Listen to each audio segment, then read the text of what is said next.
Hello दोस्तों, रोशनी education point में आप सभी का स्वागत है। दोस्तों, हम लोग एनसीईआरटी सार संग्रह बुक से पॉलिटिकल साइंस देख रहे हैं, जिसमें आज का हमारा टॉपिक है राष्ट्रपति, प्रेसिडेंट। तो चलिए बिना देर किए हम अपनी क्लास को स्टार्ट करते हैं। राष्ट्रपति पद की अर्हताएं, अनुच्छेद 58, जिसमें भारत का नागरिक, मतलब जो राष्ट्रपति पद के लिए व्यक्ति हो वो भारत का नागरिक हो, उसकी न्यूनतम आयु 35 वर्ष की आयु हो, लोकसभा का सदस्य निर्वाचित होने की योग्यता रखता हो और वह किसी लाभ के पद पर न हो। अगला है, भारत में राष्ट्रपति का निर्वाचन किस प्रकार होता है? तो अप्रत्यक्ष मतदान से, अनुपातित प्रतिनिधित्व से, एकल संक्रमणीय मत पद्धति द्वारा राष्ट्रपति का निर्वाचन किया जाता है। भारत के राष्ट्रपति के चुनाव में मतदान कौन करता है? तो राज्यसभा, लोकसभा और राज्य व केंद्र शासित प्रदेशों की विधानसभाओं के निर्वाचित सदस्य जो होते हैं वो राष्ट्रपति के चुनाव में शामिल होते हैं। और अगला है, भारत के राष्ट्रपति उम्मीदवार के प्रस्ताव का अनुसमर्थन कम से कम कितने सदस्यों द्वारा किया जाना चाहिए? तो 50 निर्वाचकों द्वारा होना चाहिए।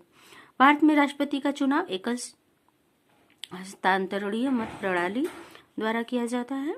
राष्ट्रपति के निर्वाचन में किसी राज्य का मुख्यमंत्री किसी स्थिति में मतदान करने के लिए पात्र नहीं होगा। मतलब राष्ट्रपति के निर्वाचन में किसी राज्य का मुख्यमंत्री कभी भी निर्वाचन नहीं कर सकता है। अगला है, यदि वह राज्य विधानमंडल में उच्च सदन का सदस्य हो तब वह मतलब राष्ट्रपति के निर्वाचन में भाग नहीं ले सकता, मतदान नहीं कर सकता। कौन राष्ट्रपति के निर्वाचन मंडल का तो भाग है परंतु वह उसके महाभियोग में भाग नहीं लेता? तो राज्यों की विधानसभाएं महाभियोग में भाग नहीं लेती हैं। अगला प्रश्न है, संसद अथवा विधानसभा का कोई सदस्य राष्ट्रपति निर्वाचित हो सकता है परंतु उस पर क्या शर्तें हैं? तो निर्वाचित होने के उपरांत उसे अपनी सदस्यता छोड़नी पड़ती है, यह उसकी शर्त है।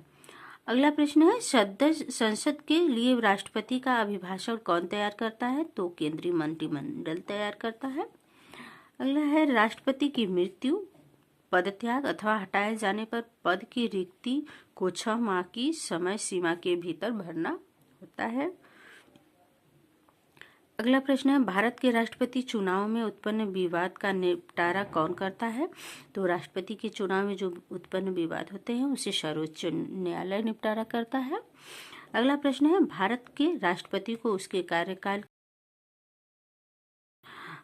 किस प्रकार पद से हटाया जा सकता है? तो महाभियोग द्वारा।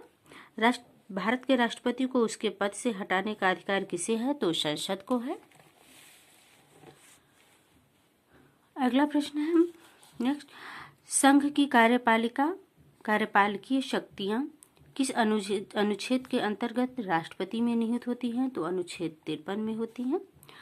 अनुच्छेद 61 के अंतर्गत राष्ट्रपति पर महाभियोग संसद के किस सदन द्वारा प्रारंभ किया जा सकता है? तो संसद के किसी भी सदन द्वारा किया जा सकता है।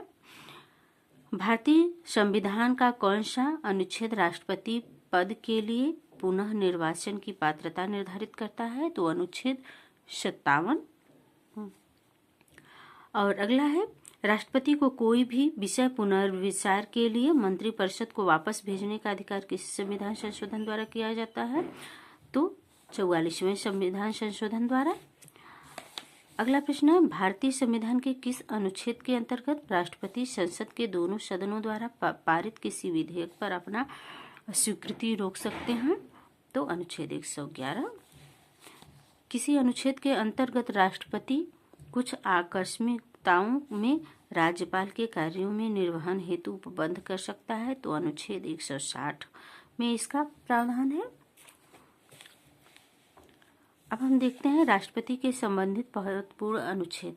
राष्ट्रपति से संबंधित कितने अनुच्छेद हैं? तो अनुच्छेद 52 है, जिसमें ये होता है कि भारत का एक राष्ट्रपति होगा। अनुच्छेद 53 है, संघ की कार्यपालिका शक्ति राष्ट्रपति के पास होगी। अनुच्छेद 54 है, राष्ट्रपति का निर्वाचन मंडल है। अनुच्छेद 55 में राष्ट्रपति के निर्वाचन की रीति है। अनुच्छेद 56 में राष्ट्रपति की पदावधि है। और अनुच्छेद 57 में पुनर्निर्वाचित के लिए पात्रता है। अनुच्छेद 58 राष्ट्रपति निर्वाचित होने के लिए अर्हताएं हैं। अनुच्छेद 59 में राष्ट्रपति पद के लिए शर्तें हैं। अनुच्छेद 60 में राष्ट्रपति द्वारा शपथ या प्रतिज्ञान है। अनुच्छेद 61 राष्ट्रपति पर महाभियोग चलाने की प्रक्रिया है। अनुच्छेद 62 जो है राष्ट्रपति द्वारा पद रिक्त होने की स्थिति में उसे भरने के लिए निर्वाचन करने का समय और आकस्मिक रिक्ति को भरने के लिए निर्वाचित व्यक्ति की पदावधि है। और अनुच्छेद 72 देखें तो क्षमा आदि की और कुछ मामलों में दंडादेश के निलंबन, परिहार या लघुकरण की राष्ट्रपति की शक्ति है। अनुच्छेद 73 में संघ की कार्यपालिका शक्ति का विस्तार, इसका प्रावधान किया गया। अनुच्छेद 73 में दोस्तों राष्ट्रपति को मृत्यु दंड के मामले में क्षमादान करने की शक्ति प्राप्त है, किंतु राज्यपाल के पास यह शक्ति नहीं है। तो दोस्तों आज के वीडियो में बस इतना ही।